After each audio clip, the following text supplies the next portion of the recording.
Casey, one thing is clear. That's the president and the White House have gradually shifted their tone and posture on many things on the economic front. First of all, the idea of Federal Reserve Chairman Jerome Powell not being fired when the president said after the markets closed last evening in the Oval Office that he has no intention of firing him. He blamed it on the press.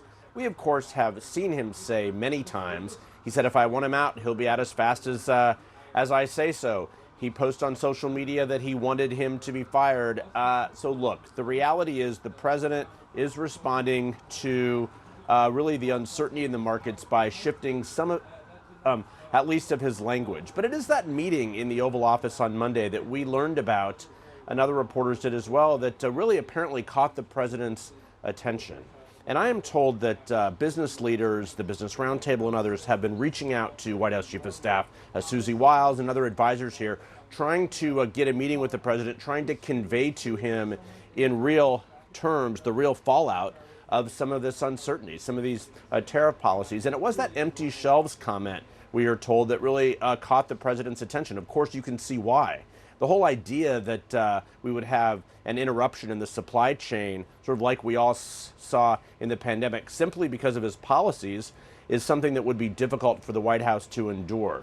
So that is one of the reasons we are told that he changed his posture. It's interesting, Casey. Virtually every day the president is not scheduled to speak until after the markets close. He did pop out of the White House a little bit earlier today to look at a place where he wants to put a new flagpole right here on the north lawn of the White House, and he talked a little bit. But for someone who talks consistently, they've been keeping a close watch on him to speak after the market. So we'll hear from him in the next hour here. But something is going on, and it's clear that they're changing their posture, at least, or tone, on the markets and the economy, Casey. All right, Jeff Zeleny for us at the White House. Jeff, thanks very much for that. All right, our panel's here. CNN legal analyst Elliot Williams, the host of the Chuck Todd Cast, Chuck Todd, CNN political commentator Xochitl Hinojosa, and CNN political commentator and Republican strategist Brad Todd. Thank you all for being here. Really appreciate it. Chuck Todd, Yes, it seems very clear to me that this is an enormous mess with repercussions beyond where even many people in the White House felt they risked real repercussions.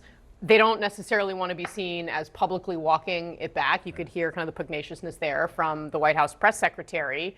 Do you think Wall Street's going to buy that, hey, they actually are going to make some moves away from this? Does anybody feel like they can believe him anymore? I think until you see pen on paper, until you see trade deals happen with India and Japan, until you actually see these things happen, I think the markets are going to have a hard time taking words right to the bank on this front. But this is the trap he's put himself in, right? He's got some long-term goals.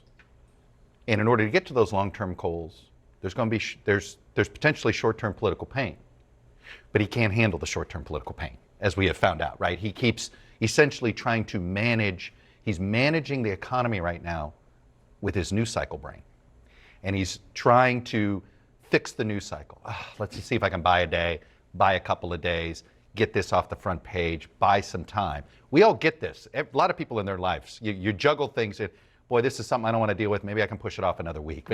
Right? He is trying, and this is the trap of essentially, because again, the long-term goal here is something that there is support for, but his path to do it is becoming less and less popular, and people are more and more. So I think that's the trap he's in.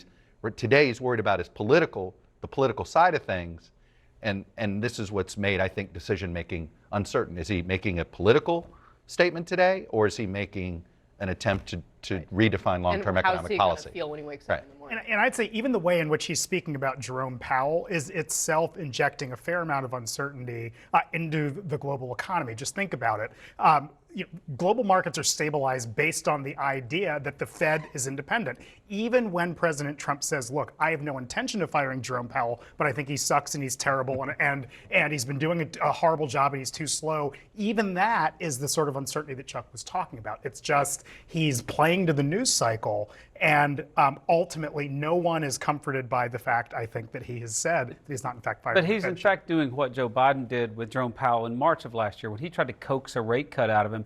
It's just the difference between Bobby Knight throwing a chair across the court and Jim Boeheim saying, golly gee, Mr. However, Ref. but, Brad, By the way, I'd say- they're both bad ideas. No, they're all bad ideas. Messing with the Fed is a bad idea. But everybody works the ref. Every Yeah. president works Sure, the but ref. the different, I would just say, one, Joe Biden's not president anymore, and two, we've been seeing 3 weeks of extreme volatility in global markets, not even just the U.S. stock markets. And so it's a fair point. Everybody works the refs, but we have a problem now that is only getting worse the more the president is I out think there it's talking also about this. I think it's also one thing to be angry at the Fed chair. You have many presidents that are there are parts of the federal government that are independent that they are presidents are very frustrated by because they think that they need to control everything. Donald Trump is one of them. Donald Trump thinks that he should be able to control everyone, the FBI, the Attorney General, the Fed chair. I think that's what's happening with him right now, and the harsh reality for him in the next few weeks is that this trade war with China, right now, it is in the news, it is in the markets, but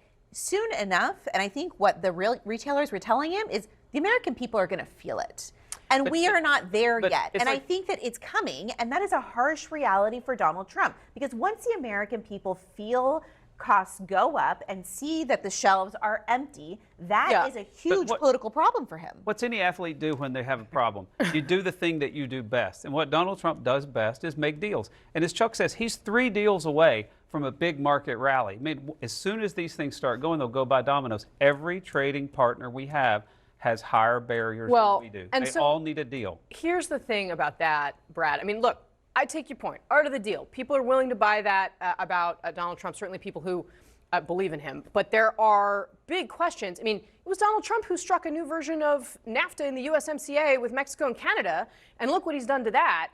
I want to play, this is the Citadel CEO and a longtime Republican donor, Ken Griffin. And he was talking about the sort of the underpinnings of our global financial system, something that is based and rooted here in America, and what the Trump administration is actually risking with their economic policy. Watch this. In the financial markets, no brand compared to the brand of the U.S. Treasuries. U.S. Treasury market, the strength of the U.S. dollar and the strength, the creditworthiness of U.S. Treasuries. No brand came close. We put that brand at risk. The president and the Secretary of Treasury and the Secretary of Commerce need to be very thoughtful that when you have a brand, you need to behave in a way that respects that brand, that strengthens that brand. Because when you tarnish that brand, it can be a lifetime to repair the damage that has been done. Ken Griffin has incredible credibility on this, and U.S. senators, particularly Republicans, are really going to listen to him. And I think they're going to pay attention to whether foreign investors are staying in U.S. Treasuries, and are they doubling down on U.S. Treasuries, or are they getting cold feet? I think that you're going to see that. And I think the president will be keen to that, but it starts with making deals. I mean, he chose this strategy. He's now on the hook to make deals. The one challenge with the deals, and I think you're right, the president's core competency is cutting deals, I think. He certainly wants you to believe He wants that. you to believe that. Here's what China says right now. This is from the spokesman for the Chinese Foreign Ministry. Engage in dialogue with China on the basis of equality, respect, and mutual benefit. He goes on and says, talking about reaching an agreement with China while constantly pressuring China to the maximum is not the correct way to deal with China. I think they're the last deal. Sorry? They're the last My deal. point is, not all countries or deals are created equal. Correct. This is not Vietnam or Sri Lanka. China is the one country that has that kind of power to make a statement like Well, that. they've already got him negotiating with himself. That's Right. Donald Trump's already violating one of his own rules. Right. Don't negotiate with yourself. And he's already negotiating with himself because he was trying to please the markets. But I'll tell you this, the empty shells, I mean, one thing That's what I wanted to get back people to. do, Yeah. this is how you can actually move Donald Trump, right? Everybody's trying to figure out, how do you convince him? He understands visuals. And he does get that. And so, here's the real trap he's in. If he's afraid of empty shelves, he's not going to be able to stand his ground and wait for China to come to the table. Yeah. Right? So he's in this box where he does have to negotiate with himself because he's worried about the short-term pain, this short-term visual. You could just see you guys making these ads. Yes, Look at absolutely. Donald Trump. You thought it was bad I'm under Joe sorry. Biden's economy. We all have memories of empty right. shelves. At least in for Joe Biden's reasons that economy, we the could not the control. product was there. It may have been unaffordable, but it was on the shelf. Now Absolutely. it's unaffordable and not on the The shelf. answer is putting points on the board, though. That's what he has. to And do. he has it. And there are some easy ones out there. And to this do. is where, you look at this Pew poll today, and what's interesting about it is they've lost faith in Donald Trump's ability to do the job in many of these cases, but they actually still are favorable to the goals he has. Like they want him, what he campaigned on, they want him to succeed at. And they're sitting there going, this guy doesn't know how to execute a strategy to get to the goal he set. the And people that's his who- big problem. And here's the approval Incompetency. rating, by the way, that This- Chuck is talking about here. This Okay. is, to me, the biggest problem he faces is this idea that, hey, he's got good ideas, he just doesn't know how to execute. Donald Trump's base is in places that have been really affected negatively by trade Right. deals.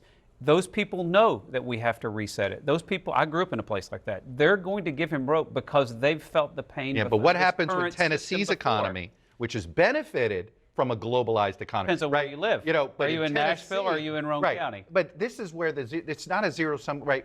Yes, Ohio and Iowa and Michigan were hurt. Tennessee, South Carolina, and Alabama gained.